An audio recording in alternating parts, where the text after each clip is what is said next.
సంవత్సరాల తరబడి ఎన్ని మందులు వాడినా మీ మోకాల నొప్పులు తగ్గట్లేదా? ప్రాణ పెయిన్ క్లినిక్ లో అత్యాధునిక చికిత్స.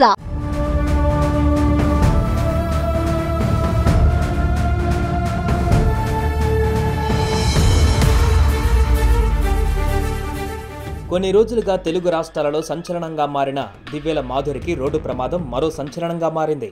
టెక్కల నుంచి పలాస వెళుతున్న సమయంలో దివ్యల మాధురి కారుకు ప్రమాదం జరిగింది. ఈ ఘటనలో దివ్యల మాధురికి గాయాలు కాగా పలాస ఆసుపత్రికి తరలించారు. వైసీపీ ఎమ్మెల్సీ దువ్వాడ శ్రీనివాస్ కుటుంబ వివాదంలో దివ్యల మాధురి పేరు 2-3 రోజులుగా ప్రముఖంగా వినిపిస్తోంది. అయితే టెక్కల నుంచి పలాస వెళుతున్న సమయంలో పలాస మండలం లక్ష్మీపురం టోల్గేటు వద్ద మాధురి ప్రయాణిస్తున్న కారు ఆగి ఉన్న మరో కారును ఢీకొట్టింది. ఈ ఘటనలో మాధురికి గాయాలు కాగా ఆసుపత్రికి తరలించారు. అయితే ప్రమాద సమయంలో మాధురి స్వయంగా కారును నడుపుతున్నట్లు తెలిసింది. ప్రమాదాన్ని గమనించిన స్థానికులు వెంటనే మాధురిని పలాస ప్రభుత్వ ఆసుపత్రికి తరలించారు. అయితే మాధురి చికిత్స తీసుకోవడానికి నిరాకరిస్తుంది. దువ్వాడ శ్రీనివాస్ భార్య వాణి చేస్తున్న ఆరోపణలు, వేధింపులు భరించలేక ఆత్మహత్య చేసుకోవాలనుకుంటున్నా అంటూ మాధురి కామెంట్స్ సంచలనంగా మారాయి. ఇది రోడ్డు ప్రమాదం కాదని, తానే స్వయంగా కారును నడుపుతూ మరో వాహనాన్ని ఢీకొట్టానని చెప్పారు.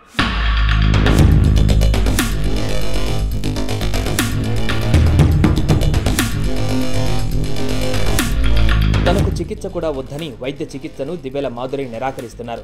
తన మీద విపరీతంగా ట్రోలింగ్ జరుగుతుందని, తనతో పాటు తన పిల్లలపైన ట్రోలింగ్ జరుగుతుందని మాధురి మీడియాతో తెలిపారు. తనకు బతకాలని లేదని, అందుకే చనిపోవాలనుకుంటున్నట్లు ఆసుపత్రిలో మాధురి మీడియాకు చెప్పారు. డాక్టర్లు కూడా తనకు చికిత్స అందించవద్దని కోరుతున్నారు. తనపైన తన పిల్లలపైన లేనిపోని ఆరోపణలు, నిందలు వేశారంటున్న దివ్యల మాధురి తాను చనిపోతే అందుకు కారణం దువ్వాడ శ్రీనివాస్ భార్య వాణియేనని చెప్పారు.